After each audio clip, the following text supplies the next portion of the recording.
여러분 행복하십니까? 자신이 소중하다고 생각하세요? 한번 스스로에게 말씀해 보세요. 나는 행복해. 나는 소중해. 예, 옆 사람들에게도 말씀해 주세요. 당신은 행복해. 당신이 행복해졌으면 좋겠어요. 당신이 소중한 사람이에요. 얘기해 주세요. 나는 행복해. 나는 소중해. 이 말이 사실은 하긴 쉬워요. 그렇지만 감정적으로 그러지 못한 상태에서 이런 말을 할 때가 굉장히 많습니다. 지난주 제자도에 대한 설교를 했어요.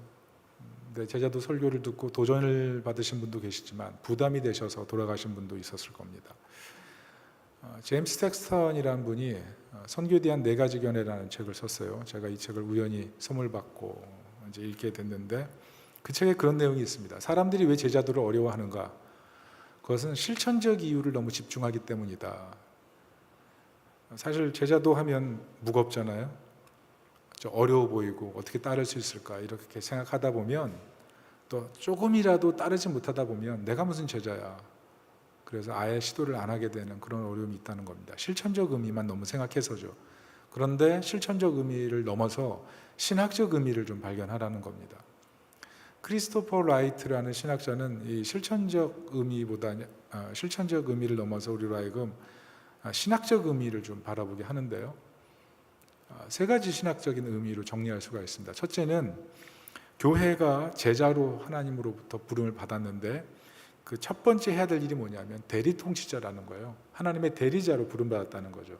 그러니까 우리 제자들이 할 일이 뭐냐면 하나님의 대리자, 대리 통치자, 영광스러운 존재라는 겁니다. 또 하나는 세상과 하나님을 화목하게 하는 존재, 그게 교회고 제자가 해야 될 일이라는 거죠. 화목하셨습니까? 일주일 동안? 예수님의 그 보혈의 피로 세상과 하나님과의 관계를 연결됐다면 우리가 그 역할을 해야 된다는 거죠. 그리고 3번째, 예수님의 성만찬에 초대하는 것, 이게 교회의 할 일인데 결국 우리가 얼마나 마음을 열고 가정을 열어서 이웃들을 환대하고 그 사람에게 예수님의 사랑을 잘 전하느냐, 이게 굉장히 중요한 문제라는 거죠.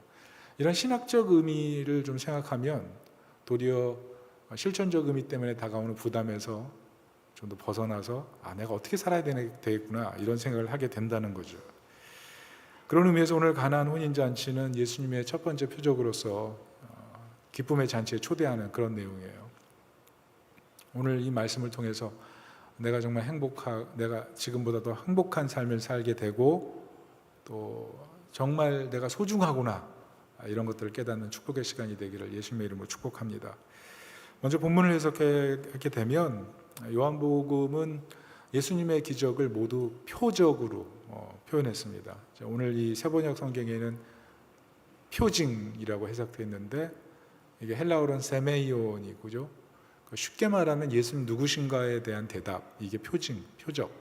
그러니까 예수님이 하나님의 아들이시다 이것을 보여주는 것이 표적이라는 말로 다 나타나 있다는 것입니다. 그렇게 볼 때 예수님께서는 그냥 기적을 행하신 것이 아니라 하나님께서 예수님을 세상에 보내셨다 이것을 알려주시기 위해서 기적을 의도적으로 보여주신 거죠. 복음서마다 약간씩 관점이 그래 다릅니다. 마태복음은 왕으로 오신 예수님 보여줬어요. 그래서 족보부터 시작하죠. 그러니까 유대인에게 쓰여져서 그렇습니다. 족보가 중요하죠, 유대인에겐. 두 번째로는 마가복음은 예수님께서 섬기는 종, 고난받는 종으로 오셨다. 그리고 고난 속에서도 인내하시고 참아내시는 그 아름다운 모습을 보면서 로마인들이 진정한 인내와 진정한 아름다운 덕이 무엇인가 생각하게 만들었죠. 그리고 누가복음 예수님 인자로 오셨다. 그래서 역사적 사건 순서대로 좀 예수님의 사역을 보여주죠. 헬라인들을 위해서 쓰여졌고, 그리고 요한복음은 표적이라는 단어를 통해서 하나님의 아들, 이분이 신성을 가지신 분이시다. 이게 초점이 되는 거죠. 그래서 7가지 표적으로 요한복음이 그려져 있는 것입니다. 특별히 오늘 이 가나안 혼인잔치, 이건 어떤 기적이에요? 물이 뭐가 돼요? 포도주가 되는 기적이죠. 이 기적을 자유주의자들은 좀 특별하게 해석합니다. 포도주를 다 먹고 이 포도주 항아리 밑에 포도주 찌꺼기가 남아 있었다. 그래서 물을 부었더니 포도주 맛이 나더라. 이렇게 해석을 했어요. 물이 포도주로 기적적으로 바뀐 게 아니고 그 찌꺼기 때문에 포도주 맛이 났다 이렇게 해석을 합니다. 또 어떤 사람들은 아예 기적은 없었고 너무 술에 취해가지고 물을 줬는데 술인 줄 알고 먹었다, 이렇게 자유주의자들은 해석을 합니다. 또 반대로 극단적인 보수주의자들은 어떻게 예수님이 술을 주실 수가 있습니까? 술은 입에만 대도 죄입니다. 예수님은 포도주를 주신 것이 아니라 포도즙을 주셨습니다. 이렇게 해석을 또 합니다. 좀 다양하죠.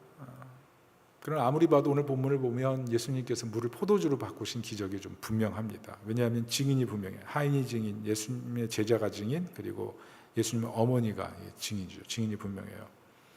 이 기적을 통해서 자신이 누구신지를 분명히 증거했어요. 특별히 포도를 가지고 증명하셨죠. 왜냐하면 이스라엘 사회에서의 포도라는 것은 풍요와 평화와 하나님과의 언약관계, 이 세 개를 의미하거든요. 포도주를 통해서 풍성하게 하셨다는 것은 이 풍성함을 주시기 원했다. 하나님과의 관계를 완벽하게 풍성하게 하기 위해서, 진정한 평화를 주시기 위해서 예수님께서 오늘 포도주를 통해서 기적을 일으키시는 거죠. 물을 포도주로 바꿔서.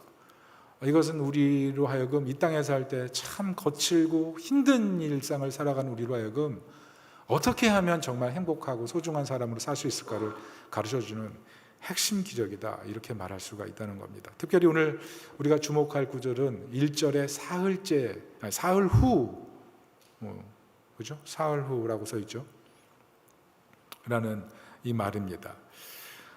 굉장히 구체적으로 예수님의 기적 사건에 대해서 시간을 기록해 놨는데 이유가 있습니다. 왜냐하면 세례 요한이 나타나서 예수님에 대해서 선언하면서 나보다 앞선 분이시고 세상 죄를 지고 가는 하나님의 어린 양이라고 하셨고, 그리고 그 위에 성령이 비둘기같이 임하셨다, 이렇게 얘기를 했거든요. 그러니까 예수님의 독특성, 예수님의 선제성, 예수님의 신성, 이것을 증언한 사람이 세례 요한인데, 그 세례 요한이 이 고백을 하는 그 과정이 다음날이란 단어로 25절, 36절, 43절 이렇게 쭉 써 있습니다. 다시 말해서 예수님께서 오늘 사흘 후 가나 혼인잔치에 물을 포도주로 바꾸신 기적은 정확히 며칠 날 후예요? 세례 요한의 선언 후 7째 날 다음 날인 거죠. 자, 왜 사흘 후라고 써 있냐? 그것은 예수님께서 7일 동안 세상을 창조하신 하나님처럼 이 세상에 오셔서 진정한 새 창조를 하러 오신 분이다, 이것을 기록하기 위해서 사흘 후라고 써놓은 거예요. 특별히 이 사흘 후, 셋째 날 후이라고 써 있는 말은 요한복음 20장 22절에 다시 한번 써 있어요.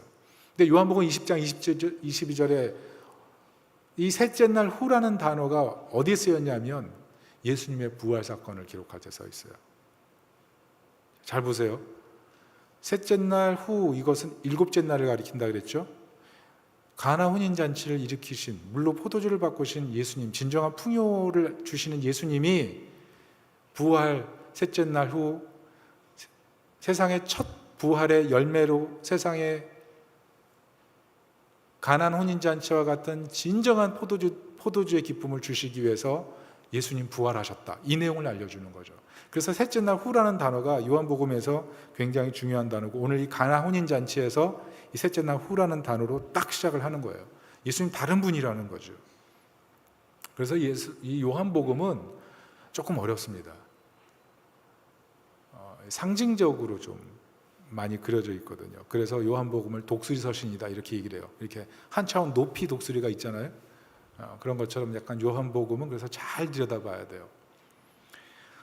중요한 것은 우리가 예수님의 이 물로 포도주를 바꾸신 기적처럼 우리 인생에 진정한 풍요를 주시기 위해서 왔고, 우리가 예수님의 공동체에 들어왔기 때문에 우리 삶의 이 행복과 이 소중함을 반드시 누려야 하는 복인 것입니다.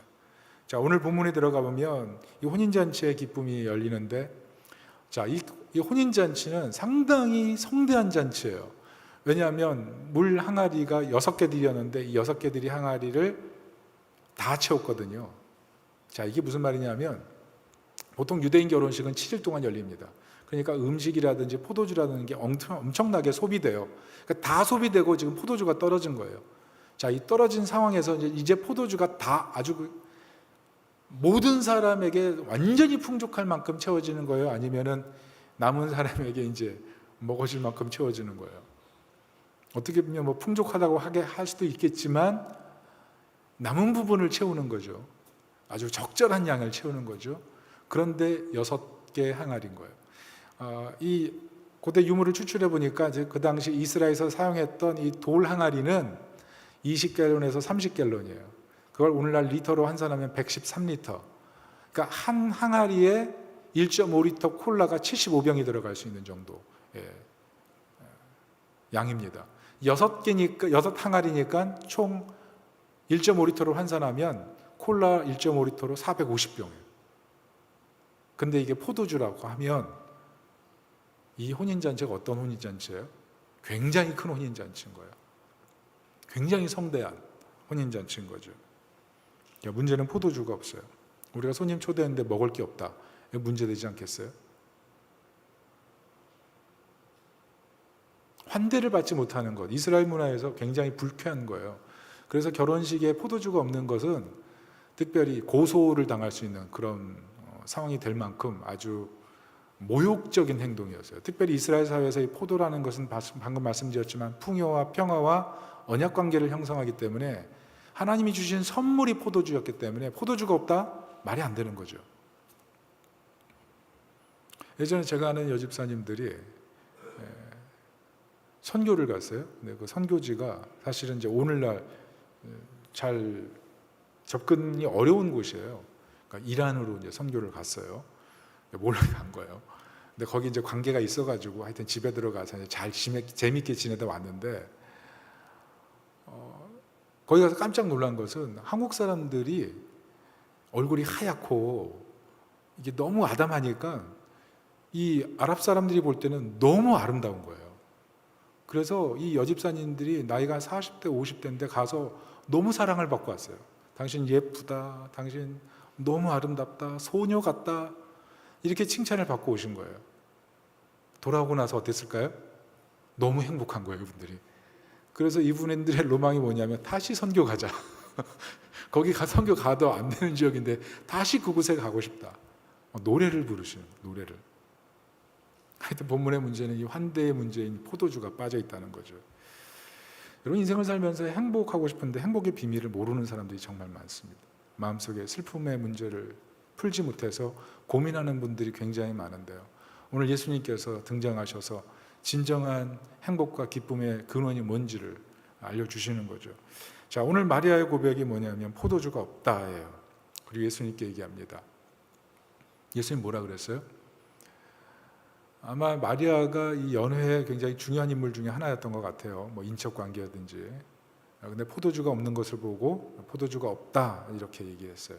이것을 그냥 지나가는 말로 가족 한 사람이니까 얘기했다 이럴 수도 있지만 사실 성경은 그렇게 기록되어 있지 않습니다. 예수님께서 그렇게 말씀하신 이유는 예수님이 성령으로 잉태된 분이라는 사실을 누구보다 잘 알잖아요. 믿음으로 받아들이는 아들이잖아요.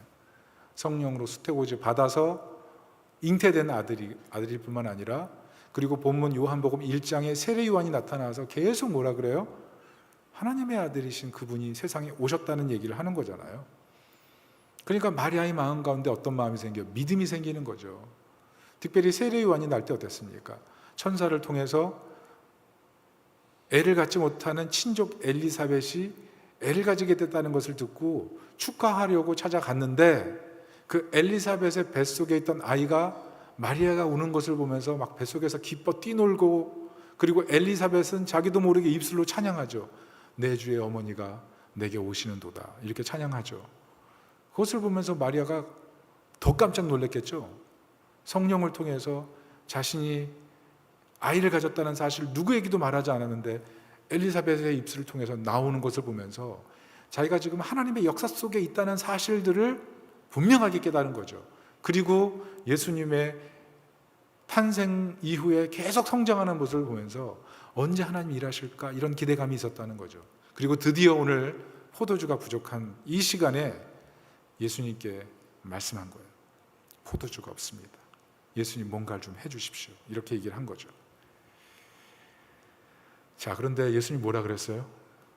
오늘 예수님께서는 이 마리아에게 전혀 뜻밖의 말을 하십니다. 여자여, 내가 무슨 상관이 있습니까? 내 때가 아직 이르지 않았습니다. 어떻게 보면 굉장히 무례한 말이죠. 어떻게 어머니를 여자라고 부르고 같은 가족인데 왜 상관이 없다 그러고 내 때가 이르지 않았습니다. 이건 또 무슨 말이고. 그래서 요한복음을 보면서 항상 이 부분에 참 예수님 막 나가시네 약간 이렇게 생각할 수도 있어요.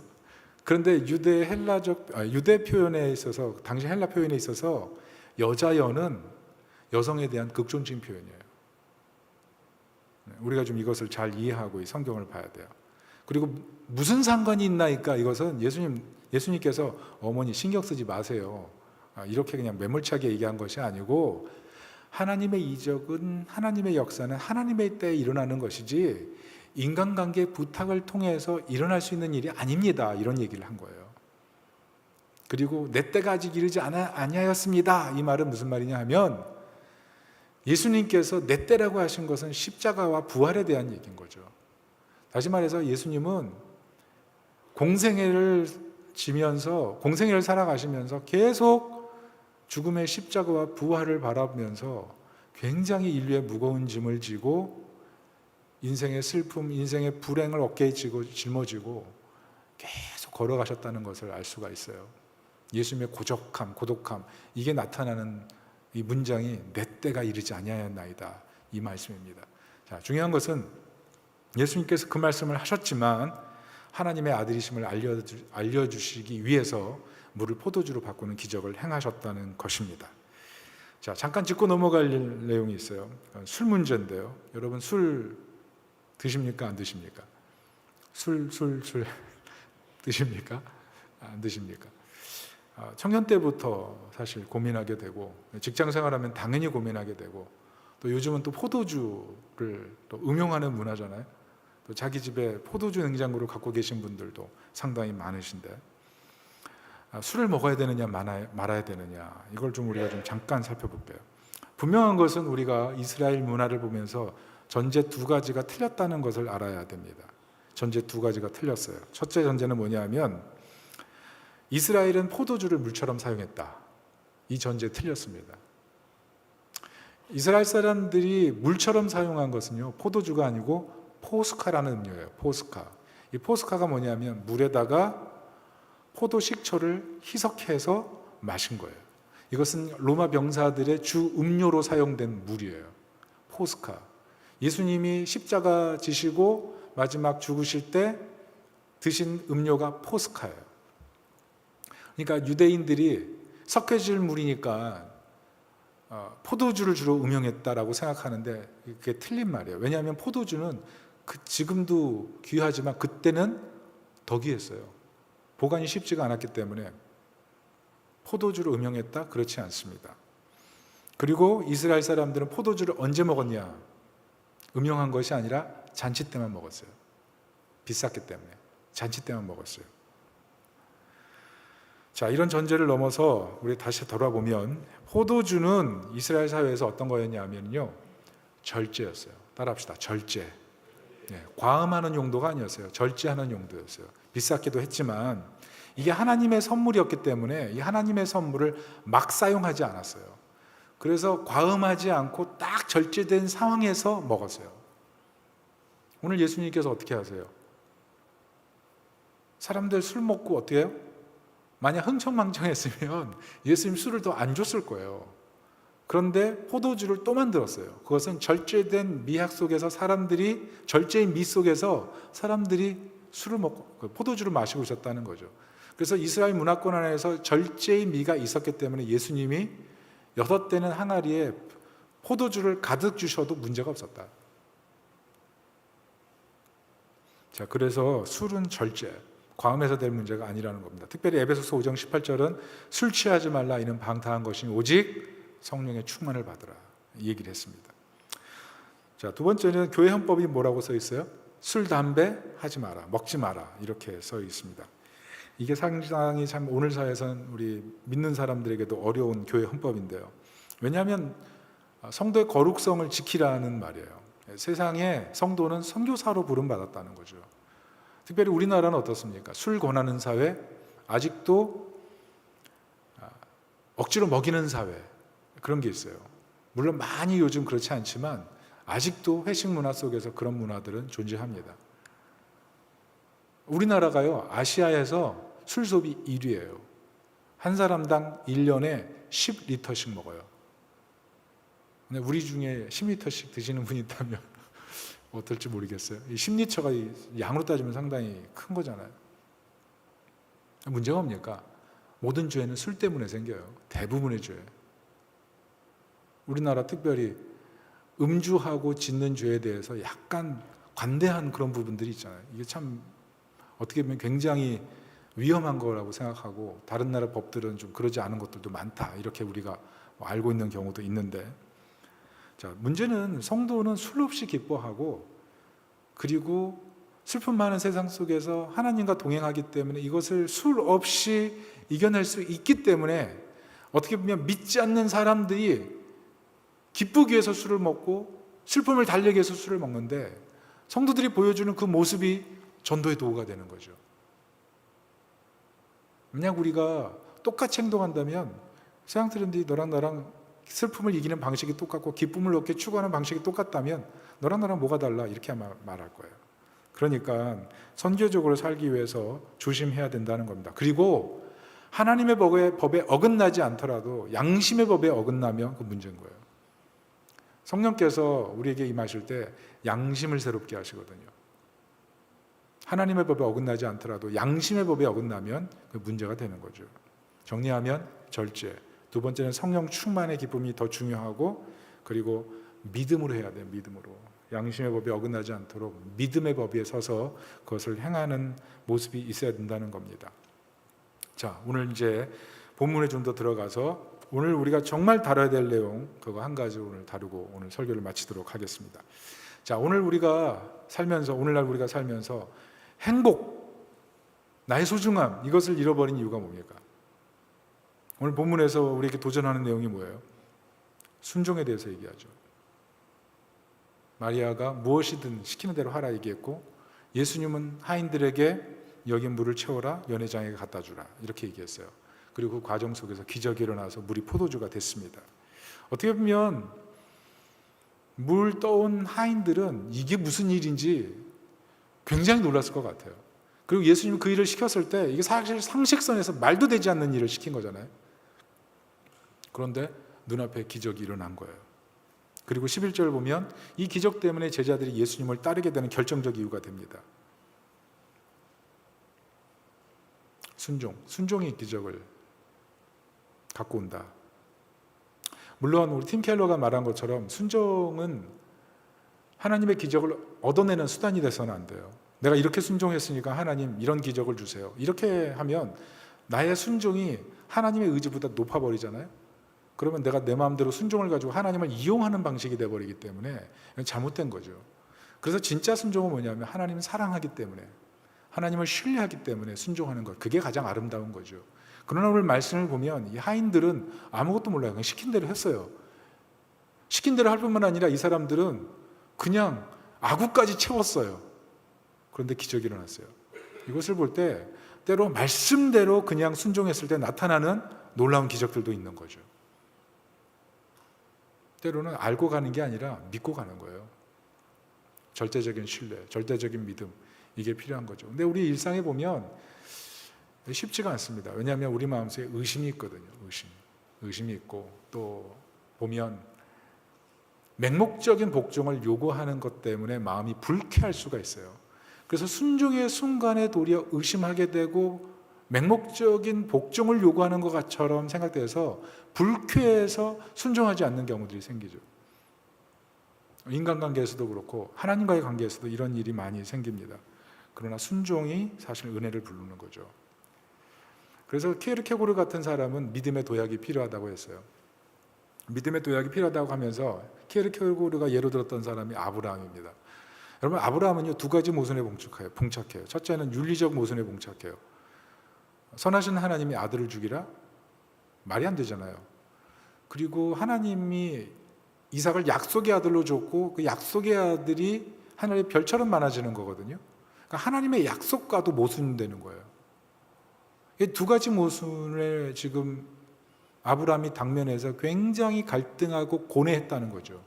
그렇지만 그 부조리해 보이는 그 문제를 껴안고 모리아산에 올라갔고 그 모리아산 정상에서 하나님의 예비하신 어린 양을 보았고 그 어린 양이 결국은 이삭을 대체하는 귀한 제물이 됐다는 거죠. 그러니까 우리가 이성적으로 보이지 않아요. 부조리해 보여요. 그런데 성경이 얘기하는 건 뭐냐면 그 순간 우리가 순종했을 때 결과적으로는 그게 가장 이성적이고 그게 가장 합리적이었다는 거죠. 그게 가장 윤리적이었다는 거죠. 불법한 윤리를 얘기하는 게 아니고 믿음의 도약, 이게 굉장히 중요해요. 믿음의 도약. 그럴 때 사실은 하나님과의 관계의 정점에서 순종이 굉장히 편안하고 하나님을 신뢰하고 사랑하기 때문에 너무나 즐겁게 드릴 수 있는 순종이 될 수 있다는 거죠. 어떤 동네 마을 이장님이 마을 주민들에게 광고했어요. 여러분, 당장 내일까지 주민등록번호와 여러분의 계좌번호를 알려주십시오. 광고를 막 해댔습니다. 자, 그 다음날 사람들이 정보를 갖다 줬을까요? 안 갖다 줬을까요? 요즘 같은 세상에 누가 갖다 주겠어요? 근데 그 중에도 믿음을 갖고 온 분들이 있더래요. 이제 마을 주민들이니까. 자, 누가 이런 부탁을 한 걸까요? 사실은 이 동네 오랜 동향이었던 사람이 서울에 올라가서 사업을 하면서 너무 성공을 한 거예요. 그래서 마을 동향 사람들이 너무 보고 싶고 이 사람들에게 뭔가 해주고 싶어서 계좌와 주인번호를 알려달라고 그런 거예요. 주인번호는 세금 처리해 놓으려고 미리. 자, 제가 말하는 게 그냥 지어낸 말 같죠? 근데 이게 사실이에요. 이 일을 했던 사람이 부영그룹 회장이죠. 재계순위 26위, 28위죠. 2024년 25위인가 됐고 올해 28위더라고요. 찾아보니까. 만약 끝까지 의심했다면 못 받았겠죠? 최소 3천만 원에서 많으면 억 단위까지 받았다는데요. 복음서 전반을 보면 예수님께서 기적을 일으키시고 가르치셨을 때 사람들의 늘 한결같은 반응은 기이여기더라였어요. 기이여기더라. 순종해서 주님과 소속감을 가지고 주님이 주시기 원하는 자녀의 정체성, 하나님 나라의 정체성을 가지고 행복하고 기쁘게 살기보다 기이여겼어요. 그래서 결국 하나님 나라 정체성을 가지지 못한 채 끝나는 군중의 얘기, 그게 복음서 얘기라는 거죠. 어떻게 보면 굉장히 슬프고 안타까운 일이에요. 근데 사실 우리 신앙 속에 하나님 앞에 이런 신뢰와 사랑이 부족할 때 생기는 게 이런 슬픔이에요. 영적인 슬픔, 하나님의 뜻을 따르지 못해서 생기는 슬픔. 여러분, 순종하지 못하면 우리 마음속에 항상 그런 슬픔이 있어요. 하나님의 뜻을 온전히 순종하지 못할 때 나도 모르게 내 마음속에 생겨지는 그 깊은 슬픔들, 그 슬픔들이 사실 우리를 힘들게 한다는 거죠. 그런데 오늘 아브라함처럼 두 가지 모순, 이것을 극복하고 신뢰와 사랑으로 하나님께 나가야 된다는 것입니다. 특별히 이것을 히브리서 11장 17절부터 19절 이렇게 써놨습니다. 같이 한번 읽어볼게요. 시작. 아브라함은 시험을 받을 때 믿음으로 이삭을 바쳤습니다. 더구나 약속을 받은 그가 그의 외아들을 기꺼이 바치려 했던 것입니다. 일찍이 하나님께서 아브라함에게 말씀하시기를 이삭에게서 내 자손이라 불릴 자손들이 태어날 것이다 하셨습니다. 하나님께서는 이삭을 죽은 사람들 가운데서도 되돌릴 수 있다고 아브라함은 생각했던 것입니다. 그러므로 비유하자면 아브라함은 이삭을 죽은 사람들 가운데서 되받은 것입니다. 이런 신뢰와 사랑이 있을 때 사실은 순종이 쉬워지고 어떻게 보면 과감한 순종, 때로는 위험한 순종까지 할 수 있게 된다는 거죠. 그리고 성경은 순종할 때 엄청난 축복을 약속합니다. 우리 요한복음 14장 21절, 또 요한일서 3장 22절, 잠언 1장 33절 같이 한번 읽어보겠습니다. 시작. 나의 계명을 지키는 자라야 나를 사랑하는 자니 나를 사랑하는 자는 내 아버지께 사랑을 받을 것이요 나도 그를 사랑하여 그에게 나를 나타내리라. 무엇이든지 구하는 바를 그에게서 받나니 이는 우리가 그의 계명을 지키고 그 앞에서 기뻐하시는 것을 행함이라. 오직 내 말을 듣는 자는 평안히 살며 재앙의 두려움이 없이 안전하리라. 무슨 말이에요? 순종했어요? 순종하는 사람 예수님 봐요. 순종하는 사람 기도를 응답받아요. 순종하는 사람 하나님이 지켜주세요. 이게 하나님의 약속이에요. 우리의 의심, 또 맹목적인 복종인 것 같아서 우리 마음에 갈등이 있지만 하나님 말씀이 이렇게 신실하게 우리에게 약속을 주시고 그리고 이 말씀을 지켰을 때 이 말씀이 진짜 이성적이고 진짜 합리적이고 진짜 윤리적이고 진짜 우리를 행복하게 하는 말씀이구나, 이것을 깨닫게 된다는 거죠. 어떤 아버지가 계셨답니다. 어릴 때 딸 둘을 키웠어요. 그런 딸 하나는 말하지 않아도 책상에 앉아요. 공부하라고 말하지 않았는데 책 들고 있는 걸 즐거워해요. 성적이 아주 하위권, 아니 상위권이에요. 상위권. 죄송합니다. 공부해도 책을 봐도 하위권이면 안 되죠. 자, 둘째 딸은 어떨까요? 아버지가 성적표를 받으면 손이 부들부들 떨려요. 좋아하는 건 TV 켜놓고 그 앞에서 같이 춤따라하는 거. 그리고 연예인 콘서트 하면 무조건 밤을 새서라도 그 콘서트 보고 마는 딸. 둘째 딸은 공부에 관심이 없어요. 막 억장이 무너지죠. 그런데 이 아버지의 한 일, 항상 칭찬하는 거예요. 너는 잘 될 거야. 너는 잘 될 거야. 그래서 모녀 관계가 너무 좋은 거예요. 커서 모녀 관계가 너무 좋아서 이 공부도 안 하고 이게 그냥 대충 끈 분이지만 부모님의 그 사랑 때문에 너무 부모님을 좋아하고 자신의 자녀에게도 너는 잘 될 거야, 이 얘기를 항상 했다는 거죠. 너는 잘 될 거야. 너는 잘 될 거야. 첫째는 어떻게 됐을까요? 진짜 잘 됐어요. 자, 둘째는 어떻게 됐을까요? 별로 잘 안 됐어요. 그렇지만 너무 사이관계가 좋으니까 굉장히 행복하게 살아간다는 거죠. 자, 그렇다면 우리는 이제 공부는 성적순이 아니에요 그러면서 성적으로 모든 것을 사실 평가하는 그런 사회 속에 살지만, 왜 이 아버지가 이 딸에게 공부 그렇게 안 하고 좋은 대학도 못 갔는데 넌 잘 될 거야, 넌 잘 될 거야, 넌 잘 될 거야 그렇게 얘기했느냐? 사람들과 만날 때도 자기 자식 절대로 비하하지 않고 얘 잘 될 거예요 항상 그렇게 얘기했다는 거죠. 왜 그렇게 얘기했느냐? 하도 공부를 못 해가지고 이분이 믿음이 없어요. 그래가지고 사주를 보러 간 거예요. 사주를 보러 갔더니 둘째는 공부는 아니야, 그러니까 그냥 잘 될 거야 라고 많이 얘기해줘. 이 얘기를 들었다는 거예요. 그래서 사주를 보고 나서 거기에 순종을 했다는 거예요. 자, 제가 얘기해주고 싶은 건 여러분 가서 사주 보라는 얘기가 아니고, 생각해 보세요. 우리는 하나님의 말씀 66권을 믿잖아요. 하나님 살아계신 거 믿잖아요. 예수님 동행해 주시는 거 믿잖아요. 그럼에도 불구하고 우리가 삶에서 보여주는 것은 무엇인지,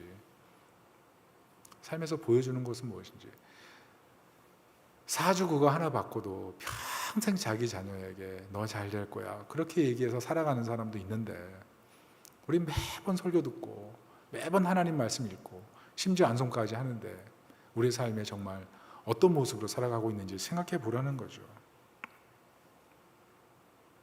오늘 연회장의 문제가 뭡니까? 기적을 봤어요, 안 봤어요? 기적 속에 있지만 하는 말이 이 포도주 어디서 난 거야? 그 얘기만 하잖아요. 사람들이 웅성대면서 기적이야, 기적이야 이랬을 거예요. 제자들이 기적이야, 하인들이 기적이야, 마리아가 기적이야 얘기했을 겁니다. 근데 연회장이 뭐라 그래요?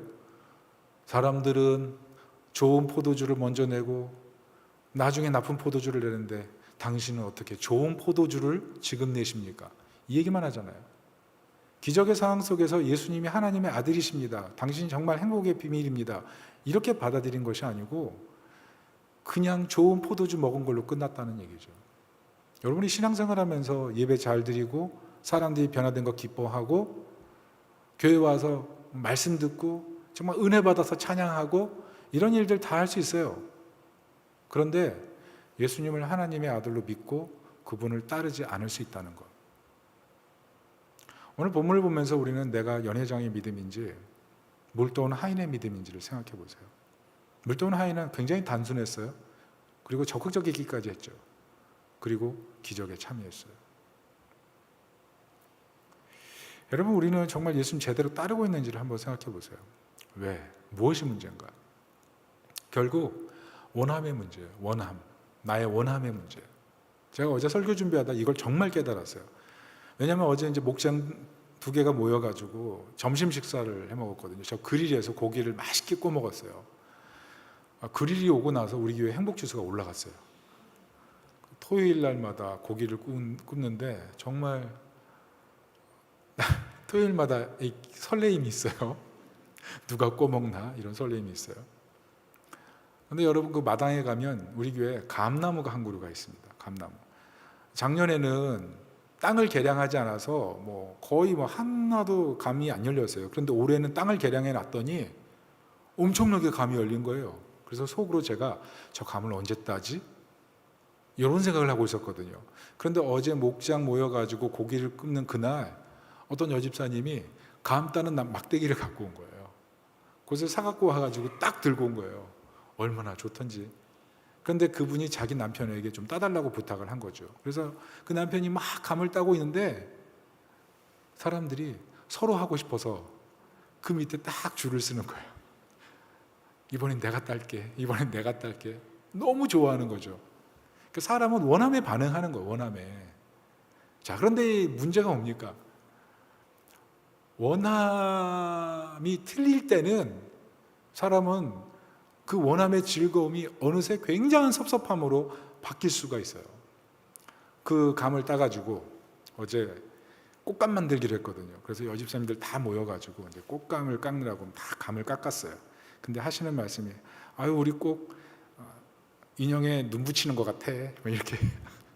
나 우리 보이스 피싱 당했나 봐. 이러면서 물론 모여있으니까 너무 즐거워서 이제 얘기를 하지만 제가 이제 그런 걸 보면서 사람의, 물론 굉장히 즐겁게 하셨어요. 즐겁게. 그러면서 계속 웃으면서 하셨어요. 이렇게 모이는 게 너무 즐겁고 재밌으니까. 굉장히 좀 즐거웠는데. 근데 결국 사람은 이 원함이 다를 때는 얼마든지 섭섭하고 미워하고 싫어하고 불쾌감을 가지고 살아갈 수 있다는 거죠. 심지어 교회 안에서도. 여러분, 가정 안에서 행복하세요? 가정 안에서 내가 소중해 얘기할 수 있어요? 원함, 그게 문제예요. 원함, 그게 서로 다르면 거기에 행복이 없어요. 거기서 인간적으로 나는 필요 없나 봐 이런 생각이 들어요. 근데 우리 현대인들이 다 그런 마음이에요. 인생을 살면서 원함으로 지금까지 사다리를 다 타고 올라왔거든요. 근데 어느 순간 나와 원함이 다른 사람들을 너무 많이 만나면서 고독해지는 거예요. 슬픔이 있어요. 슬픔. 이 문제가 오늘 우리가 본문에서 발견해야 될 문제라는 거죠.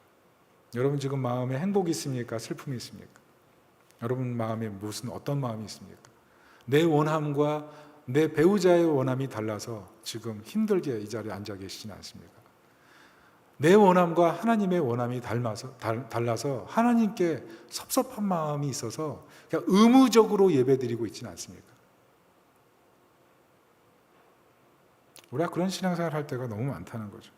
그래서 여러분, 이런 의무감으로 겨우 오거나 원함이 닮아서 마음에 막 불행감이 있거나 막 그럴 때 어떻게 해야 돼요? 예수님께 나아가야 돼요. 예수님께. 왜냐하면 예수님께서 이 문제를 해결하기 위해 오셨기 때문에 그래요. 예수님은 어떤 분이세요? 우리의 불행, 우리의 슬픔, 이것을 지고 십자가에 올라가셔서 죽으시고 우리에겐 진정한 행복을 선물하셨잖아요. 하나님 자녀됨을 주셨잖아요. 여러분, 예수님 잔치를 여시는 분이에요. 그러나 잔치를 여셨지만 그 잔치에 유일하게 한 분 박탈되셨는데 그분이 예수님이에요. 잔치에서 박탈돼서 십자가에 오르시고 우리 모두에게는 진정한 잔치를 맛보게 하신 분, 그분이 예수님이에요. 우리에게는요, 진정한 잔치가 열렸고 배부름을 주셨지만 예수님은 철저하게 목말라 죽으셨어요. 그게 십자가 사건이에요. 여러분, 거부당한다는 건 쉬운 일이 아니에요. 여러분의 원함과 배우자의 원함이 다를 때, 나의 원함과 이웃의 원함이 다를 때, 나의 원함과 교회의 원함이 다를 때, 나의 원함과 하나님의 원함이 다를 때, 그때 느끼는 게 거리감 아니에요? 거부감 아니에요? 거부감이 쉬운 문제가 아니에요. 이번에 어떤 글 읽어보니까 학생이 학폭당한 거예요. 그러니까 붕괴되는 거죠. 학교 다니기도 싫고, 행복하지도 않고, 학교 가기 싫어가지고 학교만 가면 그냥 끄적끄적거리고 있고, 그림 그리고 있고, 그냥 학교 가서 매번 학폭당하니까 학교 가기도 싫은 거죠. 때려치고 싶다. 항상 자퇴 마음 갖고 있는데, 어느 날 선생님이 오더니, 너 그림 참 잘 그리는구나.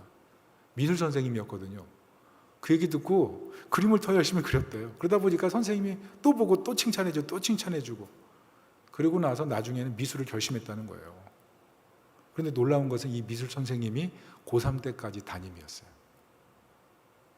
그리고 나중에 졸업하고 미대에 이제 드디어 입학하게 됐는데, 나중에 알고 보니까 이 선생님이 이 학생이 학폭당해서 망가지는 것을 바라보면서 끝까지 옆에서 지켜주고 싶어서 의도적으로 지원해서 이 학생을 계속 3년 동안 품었다는 거죠. 자, 그 사실을 알고 그 학생이 어땠을까요? 전 진짜 고마웠겠죠. 세상은 나를 거부하고 친구들은 나를 거부해도 우리 선생님은 나를 거부하지 않아. 이거 한 것만, 이런 얘기만 들어도 마음이 뭉클하고 따뜻해지잖아요. 근데 예수님은 그러셨잖아요. 우리를 거부하지 않으셨어요. 우리는 예수님 거부하지만, 우린 나의 원함 때문에 예수님 거부하잖아요. 예수님이 차려준 식탁에 남기를 원하지만 예수님은 언제든지 내 식탁에 배제할 마음이 되어 있는 사람이 사실 우리 아니에요. 그런데 예수님이 이런 우리를 위해서 십자가 지시고 죽으시고 은혜를 베푸시잖아요. 그렇다면 우리가 어떻게 살아야 됩니까? 이렇게 은혜를 베푸시는 예수님 앞에 우리의 삶의 문제를 갖고 나아가서, 하나님, 내가 여전히 이렇게 연약합니다. 나의 불순종의 문제를 불쌍히 여겨주십시오. 주님께 맡기면서 나아가야 될 줄로 믿습니다. 여러분, 그렇게 맡기고 나아갈 때 우리의 신앙에 변화가 일어나는 거예요. C.S. 루이스가 순종은 선한 감염이다 이렇게 얘기했어요. 따라합시다. 선한 감염. 감기 걸리면 감염되잖아요. 우리가 예수 그리스도의 그 놀라운 은혜를 진짜 마음으로 깨닫게 되면 나도 모르게 예수님의 성품과 예수님의 생명이 내게 흘러들어와서 내가 변화되기 시작한다는 거예요. 그리고 나의 이 변화를 바라보면서 내 주변의 사람들이 감염이 일어나기 시작한다는 거죠. 그래서 순종하는 게 너무 행복하고 순종하는 게 너무 기뻐하게 된다는 거죠. 여러분, 이런 삶을 살 수 있기를 예수님의 이름으로 축원합니다. 나는 행복해, 나는 소중해. 핵심이 뭐예요? 순종이에요. 순종. 오늘 말씀의 결론을 맺겠습니다. 예수님이 우리 모두를 혼인잔치에 초대하셨어요. 중요한 것은 예복을 입어야 돼요. 왕의 잔치에는 예복이 있어야 돼요. 왕의 잔치에는 초대장만 가는 게 아니라 예복까지 갔습니다. 고대 근동은. 무슨 말이냐면 빈부귀천, 지위고하를 막론하고 왕의 잔치는 모두 다 평등하고 모두 다 행복한 시간을 보내라는 거예요. 자, 문제는 뭐예요? 예복을 입고 가는 거예요. 예복을 입고 가지 않으면 들어갈 수가 없는 거예요. 왜? 왕의 의도를 100% 거부하는 거기 때문에. 여러분, 예복이 뭐예요? 순종이에요. 순종. 부름을 받을 수 있어요. 그러나 순종이 없을 때 우리는 진정한 혼인잔치를 누릴 수 없어요. 중요한 것은 우리가 이 땅의 혼인잔치를 누리도록 초대받았을 뿐만 아니라 저 하늘에서 영원한 혼인잔치에 초대받은 사람들이라는 거예요. 그렇다면 이 땅에서 어떻게 순종할지 그것을 생각하는 우리가 되어야 될 줄로 믿습니다. 순종이 제사보다 낫습니다. 순종. 이 순종의 복을 누리고 세상 속에 하나님 나라로 살기를 예수님의 이름으로 축원합니다. 아멘.